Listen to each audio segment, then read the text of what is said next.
ધોરાજીના પાટણવાવ ગામમાં ખેડૂતોને ભારે વરસાદને પગલે તમામ પાકોમાં નુકસાની જોવા મળી રહી છે। સૌરાષ્ટ્રમાં મેઘરાજાએ ધમાકેદાર બેટિંગ કરેલી હોય સર્વત્ર વિસ્તાર પાણી થઈ ગયો છે। પાટણવાવ ગામના તમામ ખેતરો બેટમાં ફરવાઈ ગયા છે અને ખેડૂતો પોતાના ખેતરમાં પણ જઈ શકતા નથી। પાટણવાવ ગામના ખેડૂતોએ મોંઘા ભાવના બિયારણ જંતુનાશક દવાઓનો છંટકાવ કરીને સારી આશાએ વાવેતર કરેલું હતું, પરંતુ કુદરતી આફતને પગલે પાટણવાવના ખેડૂતો લાચાર બની ગયા છે અને કપાસ, મગફળી, સોયાબીન, મરચી જેવા પાકોનું વાવેતર કર્યું હતું તે ધોધમાર વરસાદને લઈને તેમાં નુકસાન જોવા મળી રહ્યું છે અને સરકાર કે તેના કોઈ અધિકારીઓ સર્વે કરવા માટે પણ નથી આવ્યા। ખેડૂતો પાસે નવું વાવેતર કરવા માટે નાણાં હવે નથી રહ્યા। ખેડૂતોએ સરકાર પાસે તાત્કાલિક સર્વે હાથ ધરવામાં આવે તેવી માંગ કરી છે। રિપોર્ટર જયંત વિંઝુડા, ધોરાજી। તમારું નામ? મારું નામ ભાવેશભાઈ ગોરધનભાઈ ઠુમર। શું તકલીફ પડે?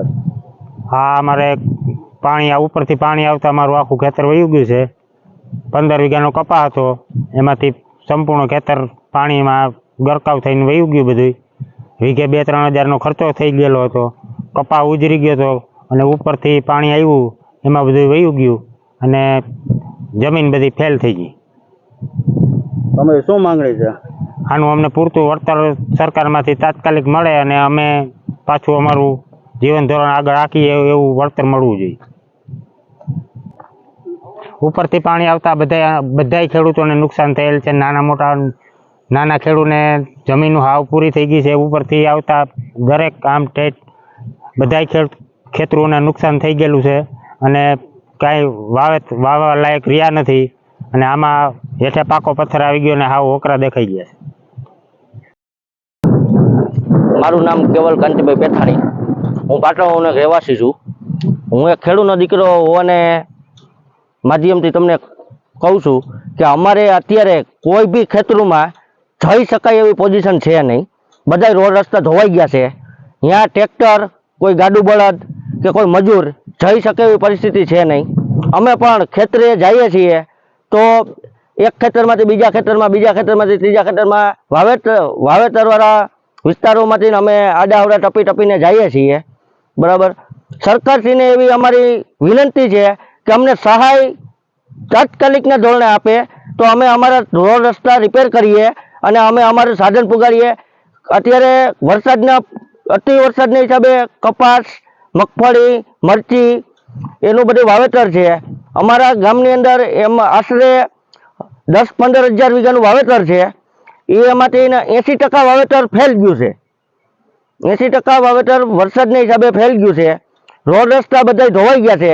અત્યારે અમારી ગામની હાલાકી ધોવા પણ કોઈ તંત્રના માણસો આવ્યા નથી અહીંયા। કેટલો ખર્ચો? અંદાજે મરચીમાં 10-15 હજારનો ખર્ચો થાય છે, મગફળીમાં 5-7 હજારનો ખર્ચો થાય છે અને કપાસમાં 3-4 હજાર રૂપિયાનો ખર્ચો થાય છે। તે સંપૂર્ણપણે ધોવાઈ ગયું છે। માત્ર સરકારશ્રીને અમારી વિનંતી છે કે સર્વે કરી અને અમને પૂરતું વળતર મળે એવી અમારી વિનંતી છે સરકારશ્રીને। એક ખેડૂતના દીકરા હોવાને લીધે અમે કહીએ છીએ। મારું નામ ભુવનભાઈ રામજીભાઈ પેથાણી, ગામ પાટણવાવ।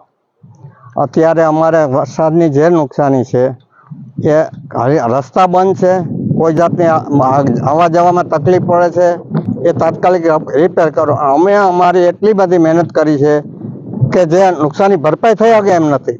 અમારી પાસે કોઈ આવક નથી એવી બીજી કે અમે એને કરી શકીએ। સરકારી સહાય સિવાય અમને કોઈ આશરો નથી, તો અમને કેમ વળતર તાત્કાલિક મળે એવી તમે આયોજન કરો। અને અત્યારે કોઈ પણ તંત્રનો માણસ ગામમાં કે ક્યાંય આવ્યો જ નથી માણસ।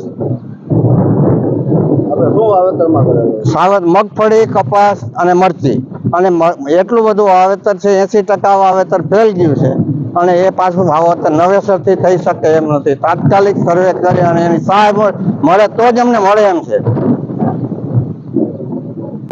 વીઘે 3-4 હજાર રૂપિયા બીજ પહોંચવું ખર્ચ છે, મરચીમાં 6-7 હજાર રૂપિયા।